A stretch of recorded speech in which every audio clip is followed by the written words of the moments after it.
Salutations, Hey, FM what up? enthusiasts. This is Dano from Freemusicempire. Welcome to FME Attention Undivided, a show that focuses in on really fucking interesting people. And yeah, I mean, we had Adrian Matejka, a Pulitzer-nominated poet here. That's right. Now we have Raphy of Bruiser. Hey, This makes Thank sense. It's beautiful. Thank you for wearing this White Castle hat. This is everything. I can't imagine what life must be, how life must have changed over the year for you. Oh yeah, it's been crazy. It's been crazy for sure. Yeah, it's been crazy to say the least. You know, I'm really happy to see that people are fucking what we're doing. You know, So yeah, it's crazy to say the least. How long have you been with Bruiser Brigade? How long have you been locked in with the team? I would say since I started working on Fat Ray shit, like for real locked in, like I would say like 2018. That's why, and so for so many people, myself including, like your name is new for a lot of people, but No, most definitely. Which is a strange situation, must be. So I was like, you know, me and my mans and like Skywalker, Black Noise, Green Beach, you know, the homies from Detroit Lions. I was fucking with them beforehand. I was, you know, putting out little tracks to other people here and there, you know, but I wasn't even doing loops, you know what I'm saying? But I always loved doing hip hop loops, but it just, you know, wasn't the time and place, I guess, you know, that's a better way to say it. So you've been socially with this unit of people. Oh, for sure. Yeah, it's the reason I'm making beats, man. I ain't gonna lie to you. If it wasn't for them, I wouldn't be making beats right now. That's awesome. That's great. I mean, you can hear that, right? You can hear that. And I wanted to say, first of all, I named you the MVP of 2021. Yeah, man, appreciate that. And it was very fun to write because I got to make a statistical case along with the overview case. Just be like, look at the raw material that Raphy gave you during 2021. And breaking that down was fantastic. No, facts. Even for me, I didn't even think about it like that. I'll be honest with you. You know, I'm thinking about it's an album. You know, I'm not even thinking like, you know, so I appreciate that a lot. You're in the zone. You're doing it. That's cool. No, what was remarkable to me is because I interact with rappers, right? They swing by on tour, I'll talk to them, or I'll call them, and we'll be like, what are you listening to, man? That's right. Like, that's right. Just people that fucked with hip hop were listening to shit, like rappers, like great rap. We're like, I listen to Bruiser. That's fun. Like, it felt like punk rock in that way.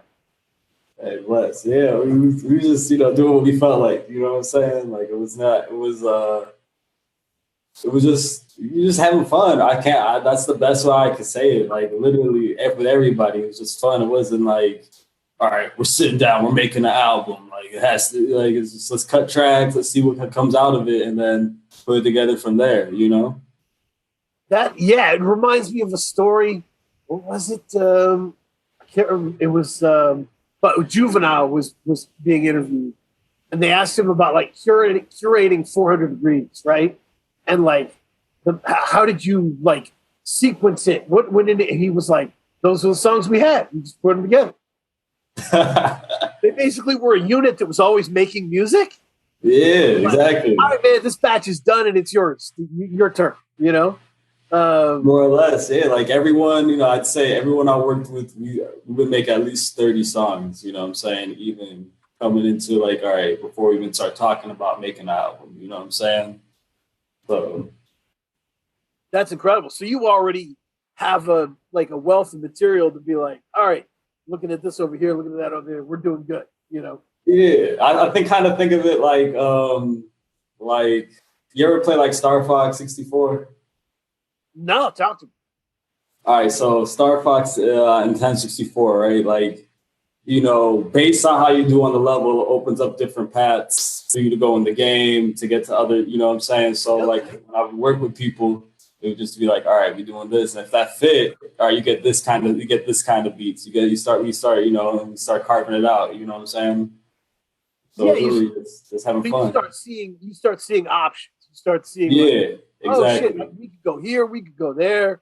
This could be, Right. you know. Facts. No, exactly. That's the best way I can describe it. Because it's like I'm not like and it's like beat tapes too. Because I pull from beat tape ideas I've had and then try to mix it up, but like really more like Star Fox. So. Yeah, that's great. So I was getting so the real question here, because I think one of the keys in your case for MVP was how you got the best out of every individual MC in the crew in terms of these are different people, right? Oh, for sure. Like Bruiser Brigade is like what I described it once in this meme as the Justice League of insane voices. Yeah. I remember that. We talked about that at the studio. We love that shit. And I was like, it shit really is. It's not like, oh, this sound is you guys. It's like, no, Bruiser's over, Wolf is over here, and Fat Ray's over there, and just sounds like an Asgardian friggin' god or something. It's insane. But like everyone's in different spaces, and obviously Danny Brown is Danny Brown legend. So you're producing for these different people, and TV62 struck me with that, right? Because you've got songs with, Bruiser and Fat Ray. You got songs with just Bruiser, Wolf. You got, just Danny Brown. You got a mixture of all of them. So what's the difference in a beat that should go to Just versus Wolf or versus Ray? Or how are you figuring that out? So, based on like their vocal, where I think it sounds like, I think of everyone's voice like an instrument. I feel like when I think about it, like when I'm making beats, they're just like another part to my beat. You know what I'm saying? So, really just saying how they sounded on things. Like I feel like Ray is on some more grimy, grittier, stuff, more like mafioso vibe. I feel like Wolf is like a smooth criminal, Frank Sinatra meets James Bond type vibe. I feel like J.U.S is a real, like, I want to say, like a real poet, like noveling, but so is Keys, but Keys is a different type of novel. Quinn Amahad the God, he a different type of noveling. I would, so I would say like Quinn Amahad makes me think of like, the movie like Sugar Hill, you know what I'm saying? Yeah, okay. Or with, if that's the vibe. And then J.U.S is more on like, I would feel like, I wouldn't say like science fiction, but he's really like on some literary shit, you know what I'm saying? And so when I think about him, it's kind of like, man, like I want to say like he's kind of like a mix of Ray and Wolf in a sense, if that makes sense. Like when I think of beats, I really got more and more into J.U.S over the year. I mean, Gaguku Jay-Z was incredible, right? And it was definitely set the mode off. But yeah, and the Corvette, GoFundMe Corvette, it's great. I would say like he is crazy literary. Sometimes I miss it because there's so much authority in his voice. Right. J.U.S sounds like the narrator. Yeah, that's what I'm saying. It's like a real like kind of poet. You listen to slam poetry, you listening to him. You might, you're not thinking about, he's commanding the room. You know what I'm saying? Right, so, right. But yeah, no, that shit hard. Giant size. But to your point, if you're locking in with them, you're doing a bunch of songs. You get to see them in all these different directions and experiment with the instrument. Yeah. Awesome.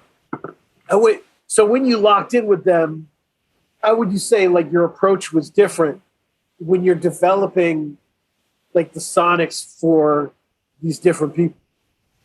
Well, like, all right, so I would say, like, you know, first and foremost, we all had to be homies and, you know, fuck with each other first, you know, so we all got, you know, became tight and all that. And then just like, it's like, I don't even know. Like, you know, I just knew, like, when I heard things, I was like, okay, I got beats for that. You know what I'm saying? A lot of these, you know, for the most part, I didn't really make too many new beats for everybody. Like, you know, I would say a lot of these albums are a lot of, I wouldn't say old beats in the sense of like beats I already had, you know, ready, you know what I'm saying? And then maybe a couple new ones here and there in between.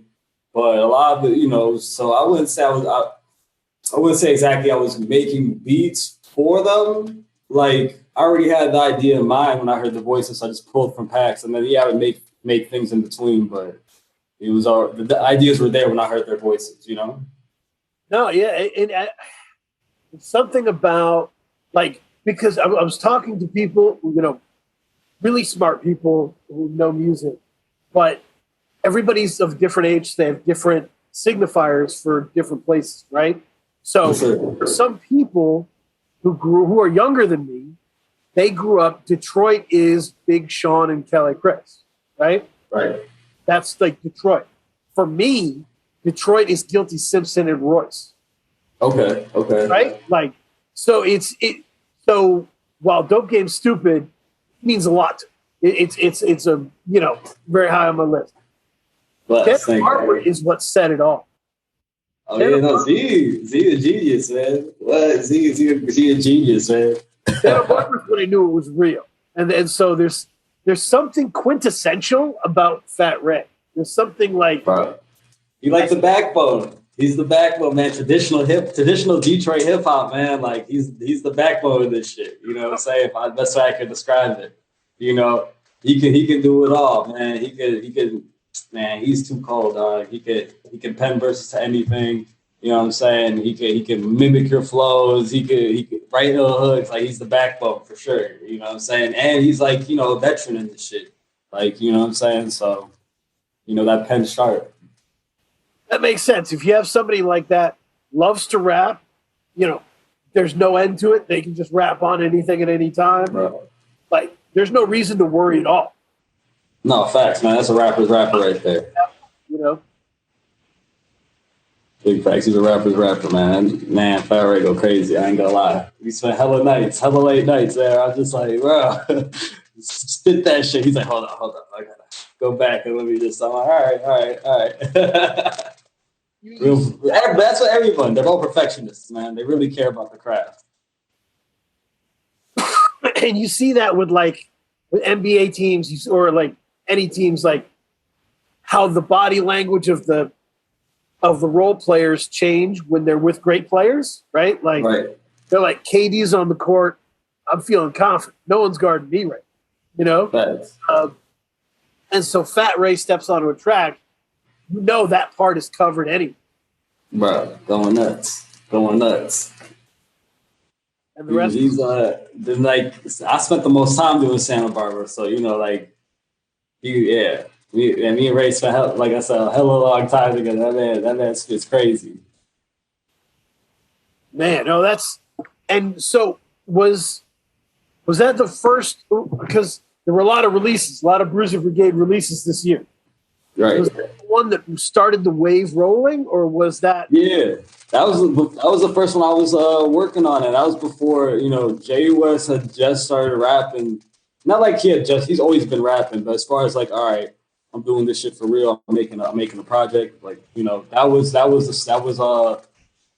of 2020. And Ray brought Wolf through. Ray, you know, Wolf is Ray's man. You know what I'm saying? Right. So he brought Wolf to the studio. And my first interaction with Wolf was cutting Old Faithful on Santa Barbara. You know, and he did that. I was like, yo, get your mans. Like, who is this? Y'all need, when we finish Santa Barbara, y'all got to do an EP or something together. Like, you know, and then that just slowly evolved to, you know, him coming through all the time. And then we did Dope Game Stupid. Well, actually, we recorded Dog Food first, and then we did Dope Game Stupid after Old Faithful. Wow. No, that's incredible. So people are just hanging around and in the mix. Yeah. And when COVID hit, we just at the studio, like all of us at the studio every day. J.U.S, Fat Rays, The Loopers, Quinn Omaha the God, Bruiser Wolf, Danny Brown, Skywalker, Black Noise. Like, we was at the studio every day, you know what I'm saying? All throughout COVID with each other, like, you know, not going out, just vibing, kicking and making music. And that's how it felt, because I remember Fat Ray. Fat Ray went on one of my favorite hip hop podcasts, the Next Movement podcast. All right, that's right, yeah. They were repping Santa Barbara hard. They loved that record. And so when they interviewed him, like, everyone was just at the studio behind him. Like, during the interview. Every day. I would be at the studio right now, but honestly, I fell asleep earlier, and I was like, oh, man, I can't, I'm about to rush. You know, I had a long-ass Friday, so I took a nap, and I was supposed to wake up, and I was like, oh, let me set up over here. We ain't gonna make it like that. I hate, you know, not being late and shit. When I say, yo, I'm gonna do this, that's what I'm gonna do. You know what I'm saying? I'm with you. It's so, and I'm the same way. I would say, so the other thing that was so punk rock about the Bruiser Brigade situation was the rollout plan for 2021, right? You guys didn't announce a schedule. You just dropped whatever the fuck you wanted. And every album was Name Your Price, Bandcamp, but, like, I don't think they're on DSPs at all. No, they all are now. They all are now, yeah. Okay, but they were, like, at the time, they were Bandcamp, price, and there wasn't even, like, really a merch page. It wasn't like, this is to support our cool cups or towels. They were like, no, you're buying this, and you're buying it for whatever the fuck you want. Take that. Right, yeah. No, facts. And I feel like us doing those schedules alleviates stress on the artists too. Because, you know, sometimes they'd be like, we need to get it out. I'd be like, but bro, no one knows it's coming. It's just us. You know, like, no one knows your album's coming out. So don't worry, man. Just put all the love you can into that shit. And I promise the world will see it. That's perfect, man. That's a great point. It's like, you guys didn't have anyone saying, like, you're late, bring this out. Right. Or even having fans like, when's the album coming? You said it was, you know. So yeah, so I think that was good of us to do it like that, because, you know, I know how I am as a fan. If you told me something, I want it now. You know. Yep. No, it's so what? That's amazing. So I picture, like, this rollout plan. I'm like, you guys must have all gotten together around, like, an oak table and just been like, here's what we're doing. We're bombing them this year. Like, is that happen, or is this just an organic thing? It's organic. We wasn't even thinking like, oh, we want to, like, you know, first we have Fat Rays, you know, basically we had Fat Rays done, and it was really going back and forth on the mixes, you know. So that was sitting. We weren't even thinking about, you know, J.U.S. We hadn't even met Wolf yet, you know what I'm saying? Like, it wasn't that wasn't even the plan, but, you know, how J.U.S. got inspired, Black Noise dropped his album. And so he had been talking about it, and then he heard Black Noise out. And he's like, I'm gonna rap today. And Black Noise is like, all right, bet, let's go upstairs, record him. You know what I'm saying? And then that's how J.U.S. started going. And then as that happened, you know, we're going back and forth on the mix of the Ray shit. We bumping the Wolf, and then we're like, this nigga crazy. Yo, we gotta record this nigga. and then we started having albums, and we're like, all right, I guess we just gonna start dropping shit. Yep. No, that's amazing. So when you must, as this starts rolling, and I'm sure, was this a situation where you'd been making so many songs, right? Before even albums generate, you're making all these songs. Is that where TV62 comes? Where you're just like, we got to find a way to use these?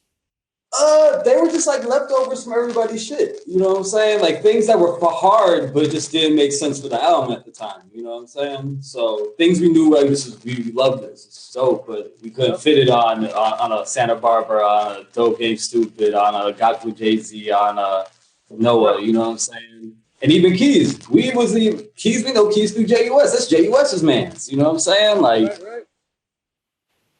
That's so awesome. It's so good to have a group of people can get so much shit done if they're all on the same page. That shit is unless you've seen it work, you don't know how good it is. No, facts. No, my first experience was like with Detroit Lions, doing it with my producer homie. So it's just like, you know, I seen how hard beat worked, and I was like, okay, now we just need rappers. You know what I'm saying? And so here we are. Awesome. So what songs do people bring up to you the most? What songs are people talking to you about?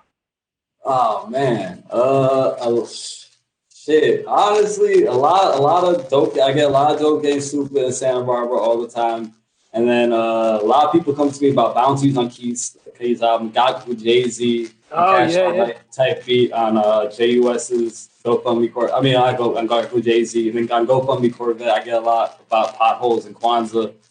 Oh, and then, but mostly a lot of dope game super in Santa Barbara. Yep, like Top Ramen and shit. People just That's my shit. That's my shit too. That shit is hard.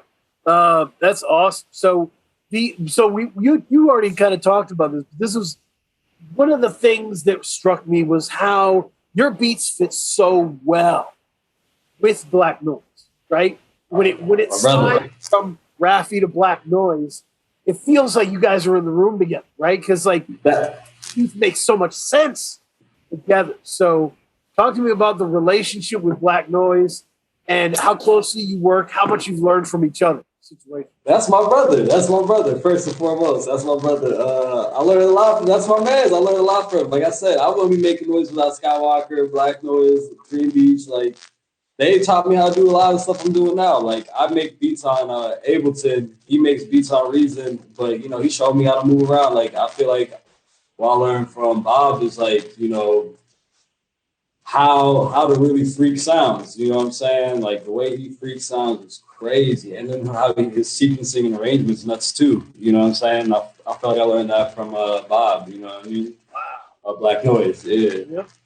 But that's my brother, that's my man. It's $100,000. That's incredible. Because I mean, most of the time, especially when in the world of producers, it's hard to help each other because you're kind of building your nemesis over time. But we never looked at it like that because we was all, like I said, before I was making beats, we were friends. Like I wasn't even thinking about beats. That's the thing. Right. They told me like, yo, Sky was like, yo, man, like, I know you DJ and all that. Like, that's cool. But like, have you ever thought about DJing your own beats? And I was like, I can make beats? What? Yo, this is possible? He's like, I don't need an MPC. Yeah, because in my mind, I want to make, hip hop. So I'm thinking I need an MPC. He's like, you can do it on your laptop. I was like, word? Yo, say less. That's incredible.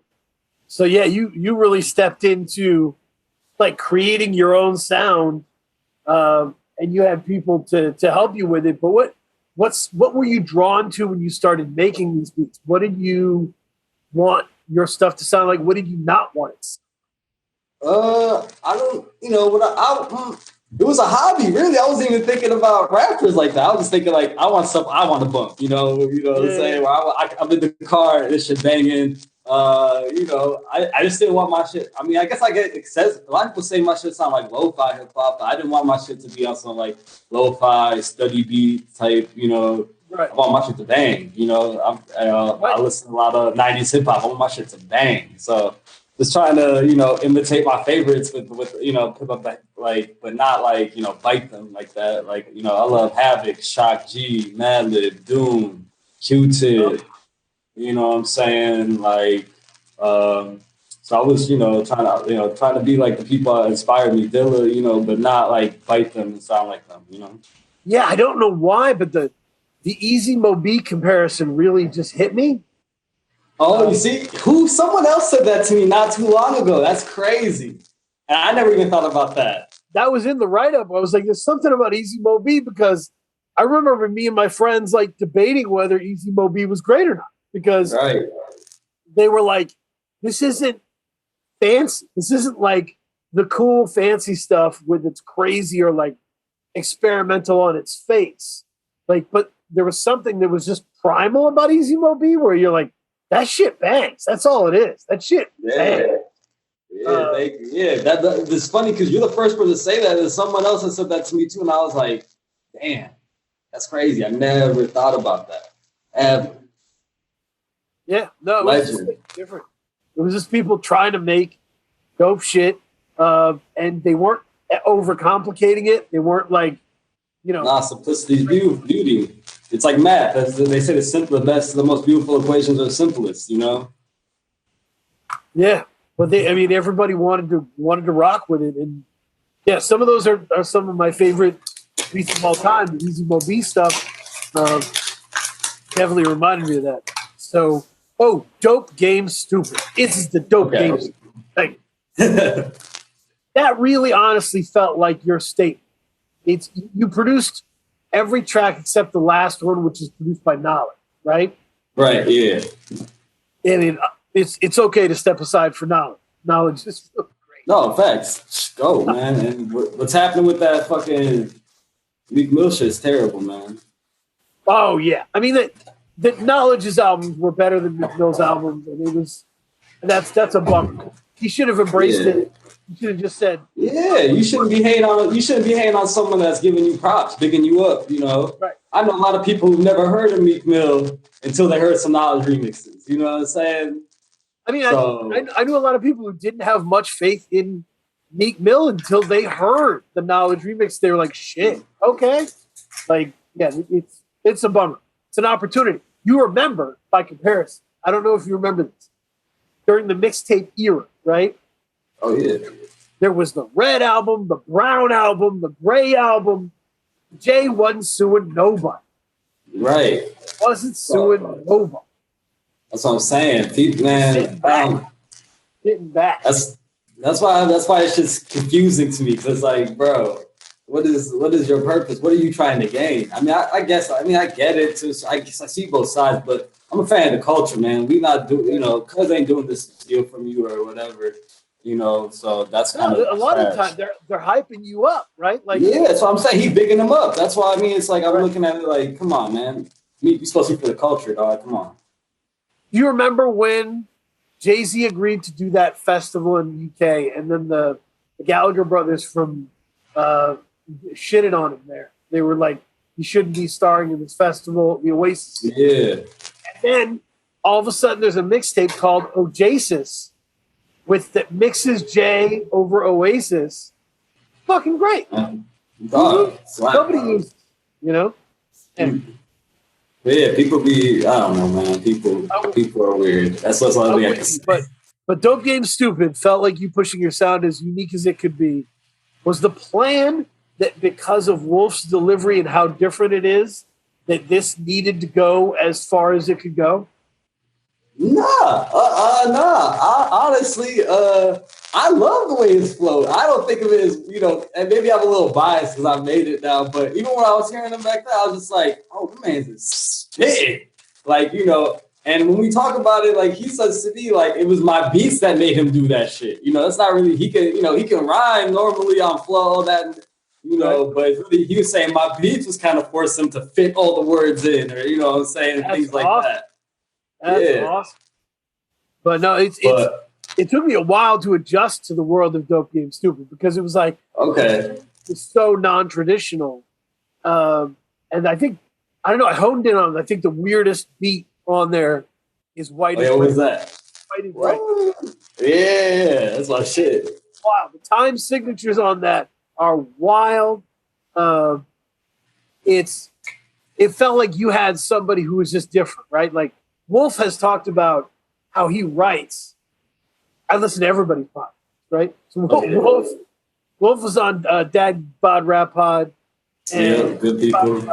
Process. And he's like writing one-liners on napkins and putting them in his pocket and shit. Like, he's just but facts, with real shit. Like, he got a whole phone just for rhymes. You know what I'm saying? Right. Like that, that's it. It's just the rhyme phone. Like, I don't even use it for nothing. They don't have service. It might connect to Wi-Fi. But that's it. It's just for rhymes. Let's have some real quick. But that's awesome. But I mean, it would say his style is so unique because most rappers are thinking in terms of verses, right?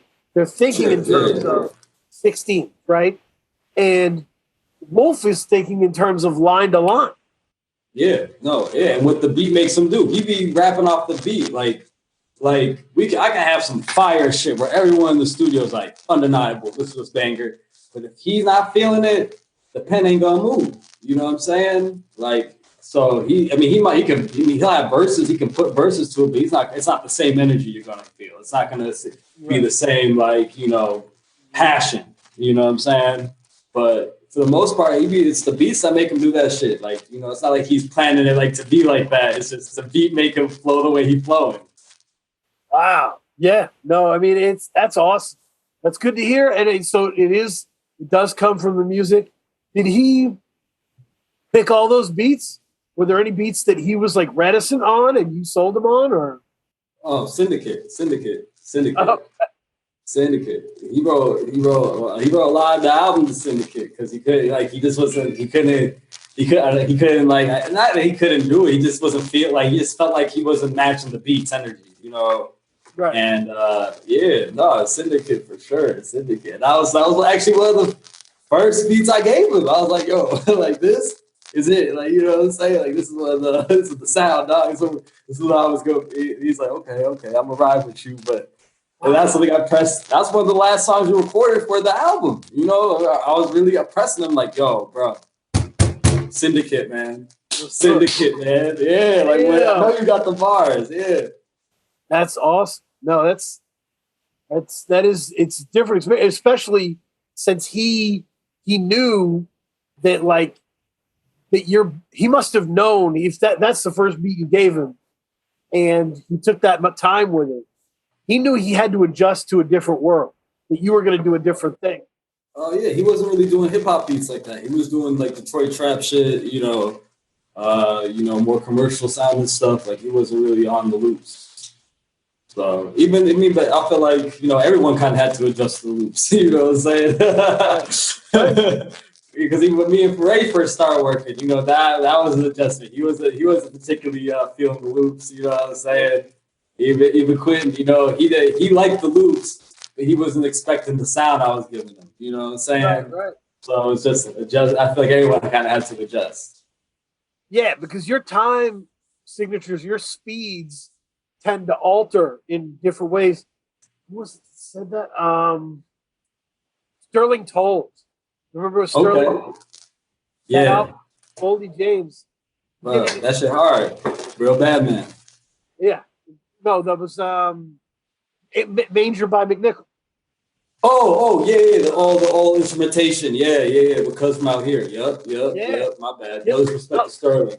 Sterling Tolles. Yeah. So Sterling Tolles had the instrumentation's crazy. Oh yeah.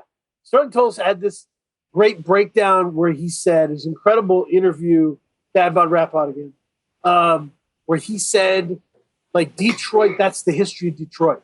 Detroit's legacy is fucking with the time signatures. Facts.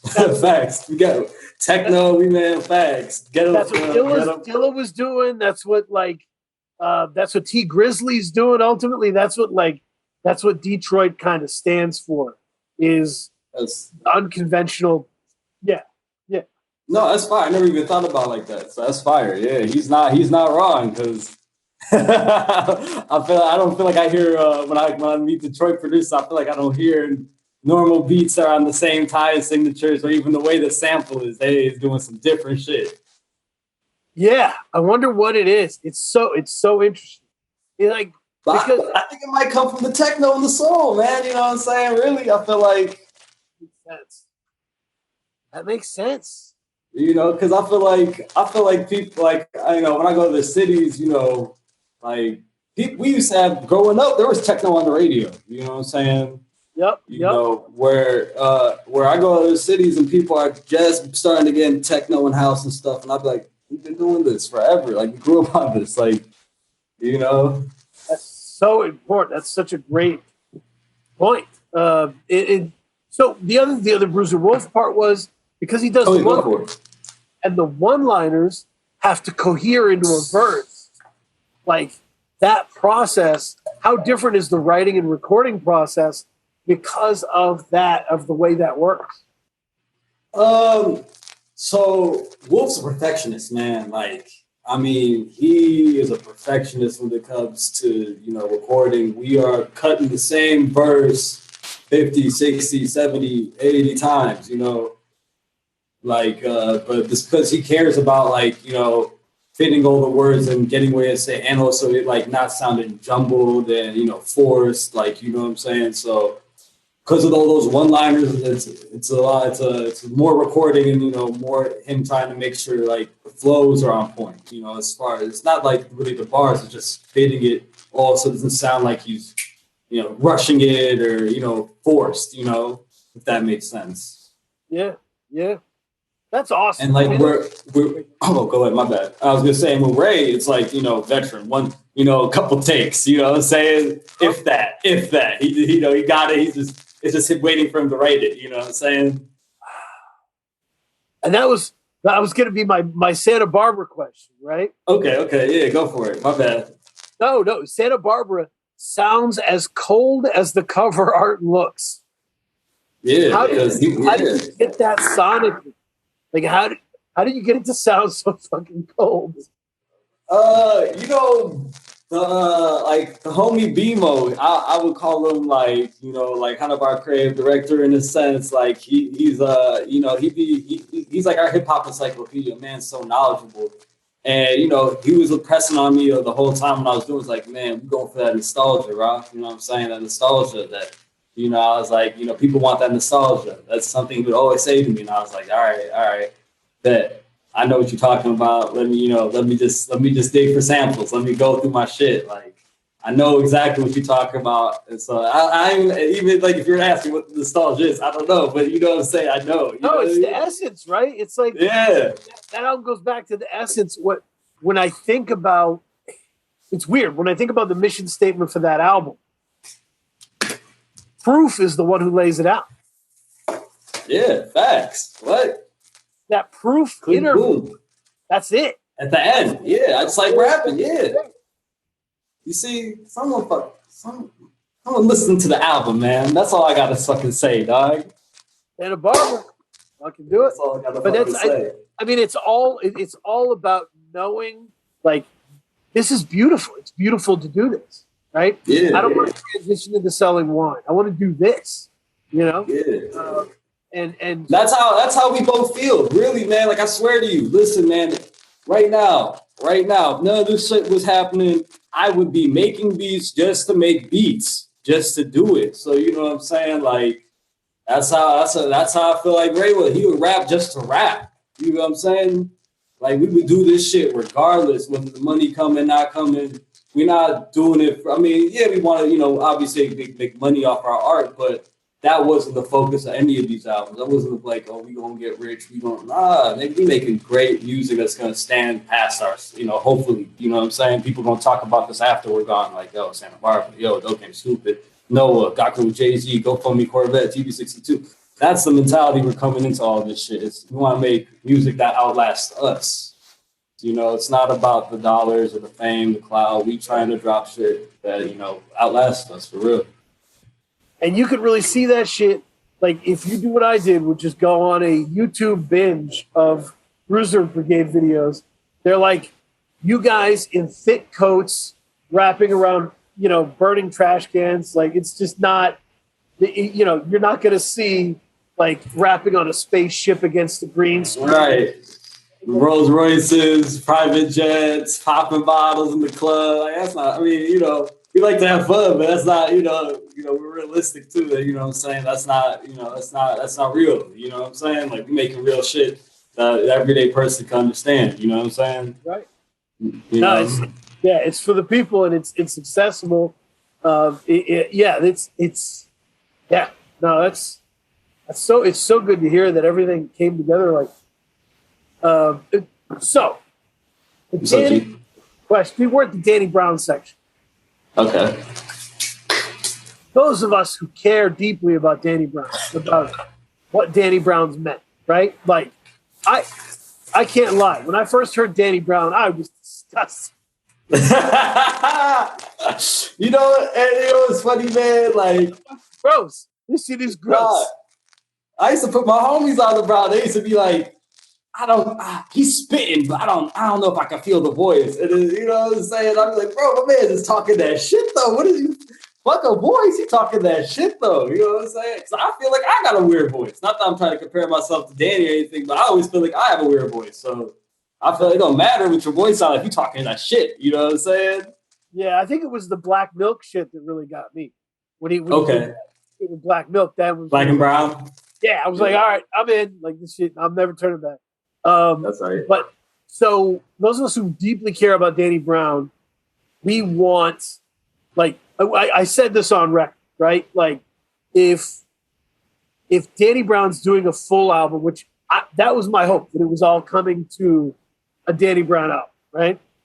And I remember being on our weekly show when we talk about music, and I said, look, if Madlib goes to Danny Brown and says, let's do an album, turn it down. Do it with Raphy. Do it with Raphy. Do it with Black Noise. Stay with your people. Stay with your people. Make the album with your people. Because Danny Brown is not the kind of artist that should just be like, all right, I got a name now and I'll do an album with Pharrell. Like that's not gonna. I just don't feel like that works for me. Nah, he just, man, Danny, real music, man, and it's got to make sense. He's not, trying to do something that isn't true to him. You know what I'm saying? So, facts. So is Danny Brown working on a solo album? Yeah. 40, man. Contra. It's coming out. It's coming soon. It's coming soon. Yeah, it's coming. Ooh. It's fire. Are you a part of that situation? Yeah. I'm not on the production tip, but recording and all that. Yeah. Okay. Oh, I think your audio might have dipped out. Are you here? Yo. Oh, you're there. Cool. Okay. No, it's good to know you're involved. It's good to know other people are involved. I just want the team to stay the team. No, the team's all over the album, man. I'm gonna say that the team's all over the album for sure. Beautiful. Yeah, I mean it's got to be leaning towards the glorious return of Danny Brown for us. Oh no, yeah, he coming. He coming. That's all I'm gonna say. He talking greasy, man. He gonna hit you with some shit. Ooh, so that's good. I'm telling you that it's gonna be fire, man. That's all I'm gonna say. It's gonna be fire, man. We talked about Detroit, and we talked about the different things that it's known for, right? The different phases. What do you think are the misconceptions about Detroit hip hop? What do people on the outside think they know but they don't know? Real spitters, man. Detroit got real spitters. Like, if you're not feeling the beats, if you're not listen to the bars, man. Everybody from the street shit to the hip hop shit. Detroit is full of spitters. Hustlers, real, man, that's the best thing I can say. Everyone got bars. Spitters. That's the best thing I can say about Detroit. Spitters. Well, and there's a lot of parts of the country that are known for like gritty hip hop or whatever. But when Santa Barbara dropped, I took a deep breath and was like, Detroit shit. I needed this Detroit shit. That's right. And that was like, I really did need that. There was something in that wasn't anywhere else. Right. We was trying to make some ill shit, really, man. Nostalgia, dog. That's what we was trying to do, man. Like, bring it back. Yeah. To the core, man. To the essence. That's awesome. No, but and I think what you said about the meeting of that history of soul music with that history of techno and electronic dance music is so important because Chicago has a lot of these different scenes, but they all feel like they're running concurrently in different places. Right? And I feel like in Detroit, a lot of your producers is making, ill techno, and they're making trap shit, and they're making moves, and they're, you know what I'm saying? Like, a lot of people are very versed out here. Yeah. Yep, it's all coming together and shit. Yeah. Oh, that makes sense. No, facts. Like, look at the homie Black Noise, man. Like, he doing hip hop shit, but he got hella techno records out there. You know what I'm saying? Like, and this shit fire. That's awesome. And that understanding alone must change like how that sound is and how that sound is received. No, facts. You gotta know your history. You know what I'm saying? Like, I feel like if you don't know, where this shit's coming from or how it got here, how you gonna make good shit? You know what I'm saying? You gotta. I feel like I'm not. I feel like you should know where things are coming from so you can make better music. You know.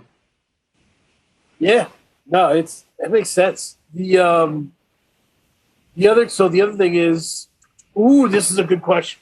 I like this. Okay, all right. This Hit me is with it. I asked this to interesting people here to really see what they're going to tell me. We're talking about the favorite non-rap album of the last 10 years. Shit. Damn, you asked me a crazy question. My favorite non-rap album of the past 10 years. Ooh. I always give mine. I gotta think. I always give mine as a bit of like a pace setter, just to because it's hard to remember what came out at all, right? Yeah. I'm trying to think right now. So mine is Fiona Apple, The Idler Wheel. That was hard. And that shit came out the same year Frank Ocean's Channel Orange came out, 2013. You really hit me with a crazy question because now I'm drawing blanks on albums right now. Oh my God, hold on. That shit, yeah. It's a hard one. Yeah, I'm ready for favorite hip hop albums. You asked me not hip hop. No, all right, hold on. Damn. Yep, it's been some real shit. Yeah, I know. You put me on the spot here. I would maybe hold on. Let me see if that actually came out. Yeah. Hold on. I was just thinking of different genres, man, because you got like because I might say but I don't think that came out in the past 10 years. You got Kamasi and the jazz shit like that he does, right? And Kamasi Washington, and you've got Brandon Coleman and Terrence, yeah. So you got all. I think it did come out in 2010. I might have to say Waves, King of the Beach, man. That's some. Yeah. That is. I might have to say that. Yeah, I might have to say that. I'm trying. On the spot. That's one of the first things that came to my mind. So I might have to go with Waves, King of the Beach. I think that's it, man. That's awesome. You see, and he was making ill shit too. Like he was like even before that, he was doing a lot of like noisy, like dirty ass shit. And I love that shit. You know what I'm saying? Like I want my hip hop beats to be grimy and noisy and dirty. So yeah. And he was also making like loops and shit like that. Under a different moniker. So he was doing some ill shit. You know what I'm saying? But yeah, I think Waves, King of the Beach, man. But yeah, no, there's something about like. You're right. Your beats are like dirty and muddled, but they're not confusing, right? They're not. It's not just sludge, right? It took me a second to figure out, man, because a lot of shit when I was first making it, like I didn't know how to achieve like what I wanted. Like, 'cause I always want I want my bass banging, but I don't want it to be clean and shit. I don't really like clean music. I like things distorted. I like static. I look at like in the all right, when I'm in the car and how the radio, like if you listen to the radio, sometimes it's bleeding into a different station. That's just sweet to me. I think that just sound dope. Even if it's not even genres that make sense. Like I was like the fucked upness of it all. You know what I'm saying? No, it's the one that sticks in my mind. One of my favorite rappers, also a producer, great producer and rapper, is called Lekele 47. I'm not familiar with cuz. Lekele 47 always wears like a ski mask. I think she's from New York. Okay. She has a self-titled album, and she has a song on it called "Your Drums Are Too Clean." I don't even like drums, man. I don't even listen, man. I'll put a lot of drums on things. So I feel her. That's right. That's drums right. Too clean because he's like your drums got to be dirty. You got to. And I think that was awesome. Great. And I feel like I feel like clean ass shit is like more in this, you know, digital and shit. And like, I'm taking from dirty old, I mean, like, I don't like old samples, dusty shit. Like, you know, I feel like you're going against the whole grain of it, trying to clean it up. You know what I'm saying? I think that shit sounds dope. You're trying to create something that feels like you can touch it, right? Like, you want it to feel like a book, not an ebook, you know? Yeah, facts. Yeah. And like, I'm not knocking clean music. And, you know, I respect it. You know what I'm saying? Like, a lot of different stuff that, you know, like the mixing and match, I can really appreciate it. But for what I'm trying to do, that's not really what I like, you know, for what I'm doing. I hear that. Do you have any goals for this next year? Shit that you want to achieve? Man. Just keep making good music, man. Really, you know, this way, just really just keep the momentum going for Bruiser Brigade and keep making great music. You know, that's really the goal. And then, like, you know, working with my homies, and you know, that's it, really. You know, so I don't really, you know, just keep going, really keep pushing it. Yeah, I think it feels like you're one of those people who is like, you know, like if you asked how did you make the best song, you'd be like, I don't even know. I was in the zone. Yeah, accident, bro. Some of my best songs happen by accident, where you know I get a sample, I'm trying to loop up one part, and then maybe for some reason I let the sample play out longer, or I might fuck up a chop, and I'm like, oh, here we are. This is what we're doing now, you know. So yeah, a lot of my good shit happened by accident. By the way, that's one thing I think people, because there's been a lot of people complaining about too much music, like basically people over releasing, right? And there are some people that are over released, but there are some people that are releasing exactly where they should be releasing, right? Like they need to stay in the zone, they need to keep the shit moving, and they need to get it going. And it's not necessarily the pressure of the capitalist environment. It's like that's how they need to work.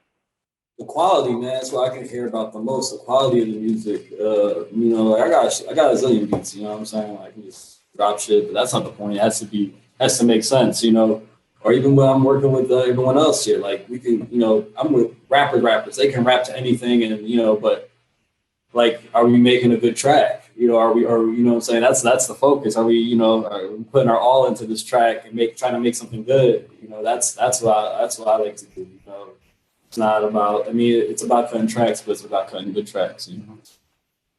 Yeah. I mean, and that's, I mean, dealing with the extremes of Raphy, you know, Fat Ray, who can do it in one or two takes, and Wolf, who wants to do it, you know, perfectly.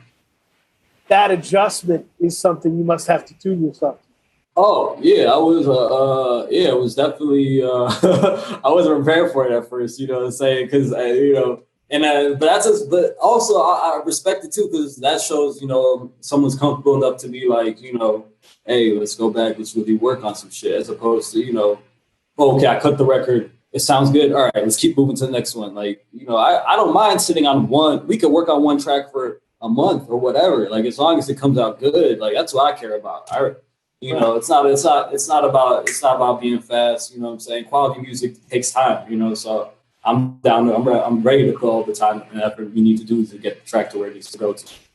You know, because I feel like my job is like to facilitate. You know what I'm saying? More so than try to get my beats off or whatever. Like, you know, it's really just trying to make sure my artist, whoever I'm working with, is able to make the best product with what we're working with, you know, as opposed to just, all right, you recorded it, next one.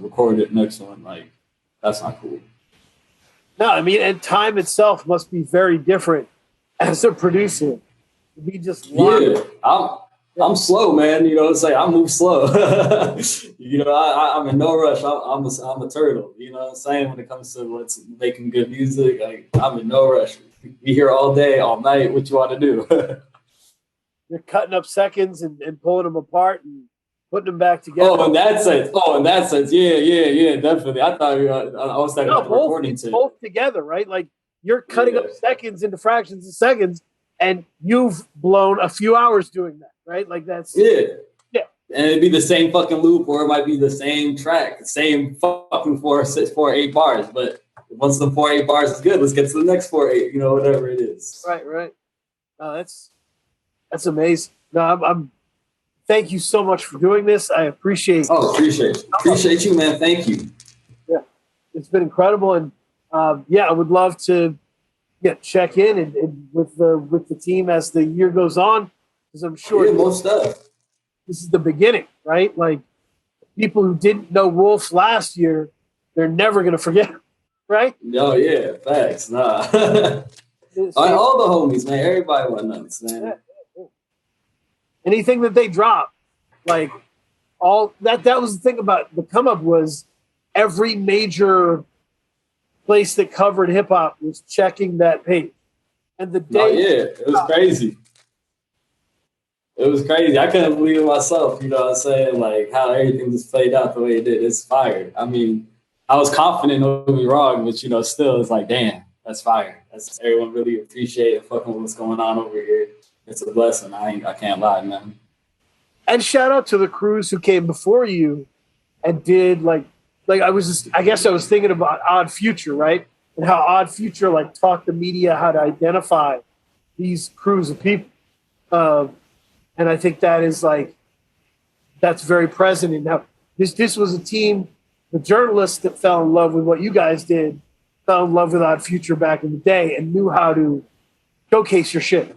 Yeah. Yeah, bless. No, facts, definitely.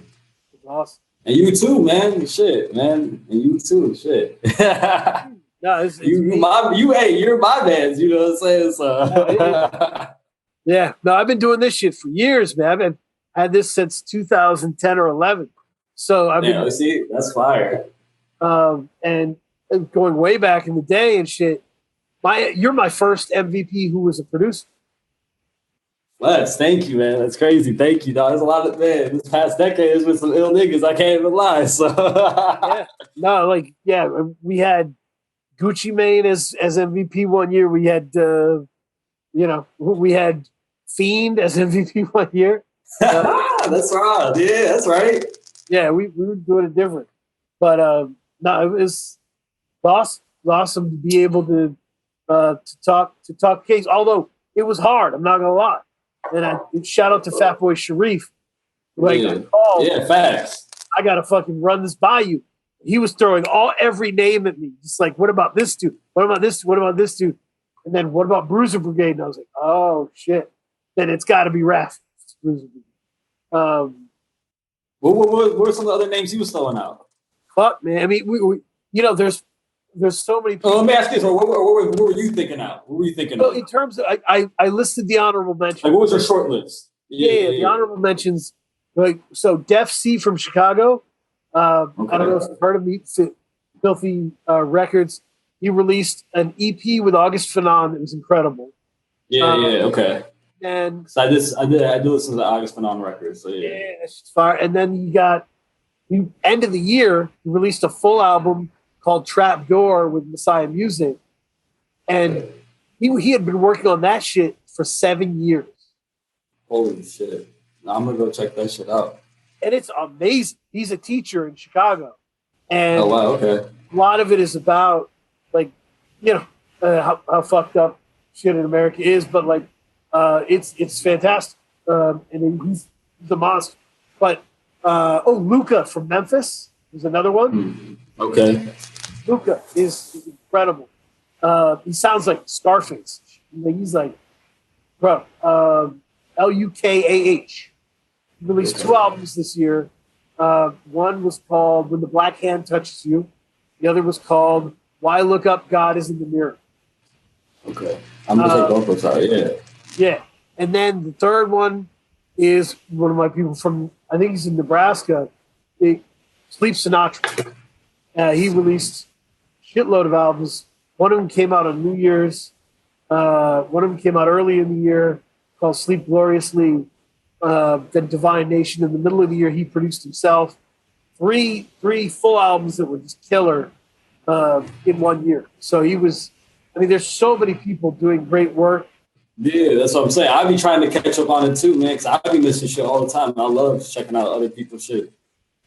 Yeah. No, follow Free Music Empire and check that shit. Hey, I'm on you, man. I'm on you, man. Another one to give you, by the way. One of the artists, gonna shout him out.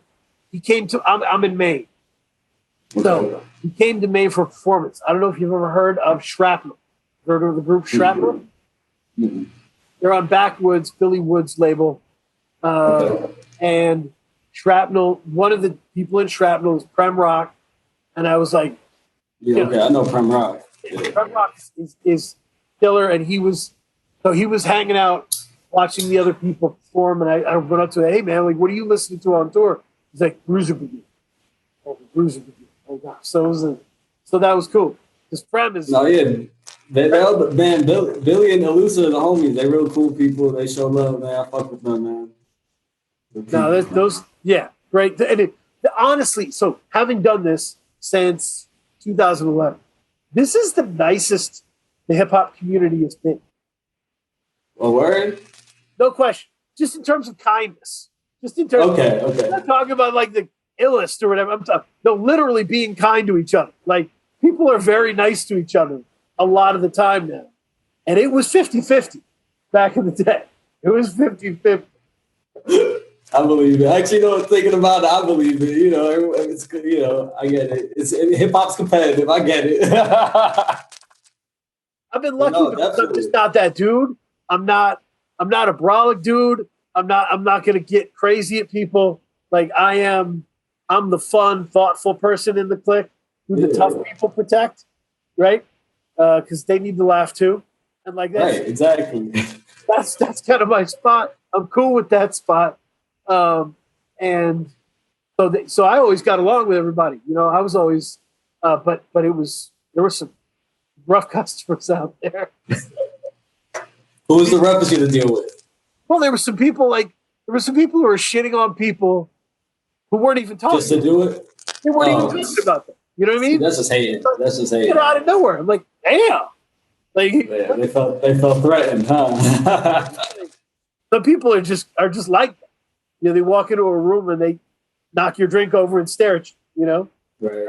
Facts. Yeah, I hear that. Yeah, that's not. Yeah, I guess so. I guess you're right, because low key, I feel like when I first started making beats and stuff, a lot of people were very standoffish, and I feel like now everyone's like, let's work, let's build, let's try to get things done. So I was trying to describe it to somebody, like, I was like, if you have a friend who goes to jail and they come back from jail and they've kind of lost all their hopes and dreams in jail, like, it's just hard, and they're just like ready to fight anybody at that point or do anything crazy or whatever. Like, they've lost all the filters, and that's how some of this. Right. Yeah, they don't give a fuck. They were like, okay, yeah, fuck everybody. That's a hard thing to maintain over a long period of time. Yeah, because it's hard to be mean all the time, man. Especially when people are being nice and big enough for you. How many times can you be like, fuck you, fuck you, fuck you? Like, So yeah, I feel that. That's crazy. Yeah, but yeah, some people are like that, man. Some people like to just but I think it's a self-defense mechanism too. You know what I'm saying? Here, people need to feel like they're doing things, and so pay attention. You know what I'm saying? I don't want to make it seem like I'm shitting on mean people. Mean people looking at you, I respect, because it takes a lot of energy. Right? That shit is hard. That shit is hard. You gotta just not smiling, but bugging people, like all the time. You roll up to somebody and they're like, fuck that dude. You're like, why? He's like, he kicked me at soccer practice when I was 10. You're like, damn. That's deep, yeah. To hold that grudge, that's deep. Hard. That's hard. Yeah. That's the first thing you thought of. Like, damn. No, it's weird. But no, it's so it's not like that anymore. And I mean, your story is proof positive, man. You grew up, and all these people helped you find what you want to do. Like, that's fucking incredible. Like, oh yeah, I'm like, that's what I'm saying. I love my brothers, man. It's such a blessing, like, because I swear that I really wouldn't be here without the homies, like, that ass. So it's real shit. Yeah, this has been a lot of fun, man. We'll stay in touch. Hit me with anything. Most definitely. Most definitely. I got you, Daniel. Yeah, man. Thank you. Have a good night. Thanks, man. You too, man. Trey Ben Simmons.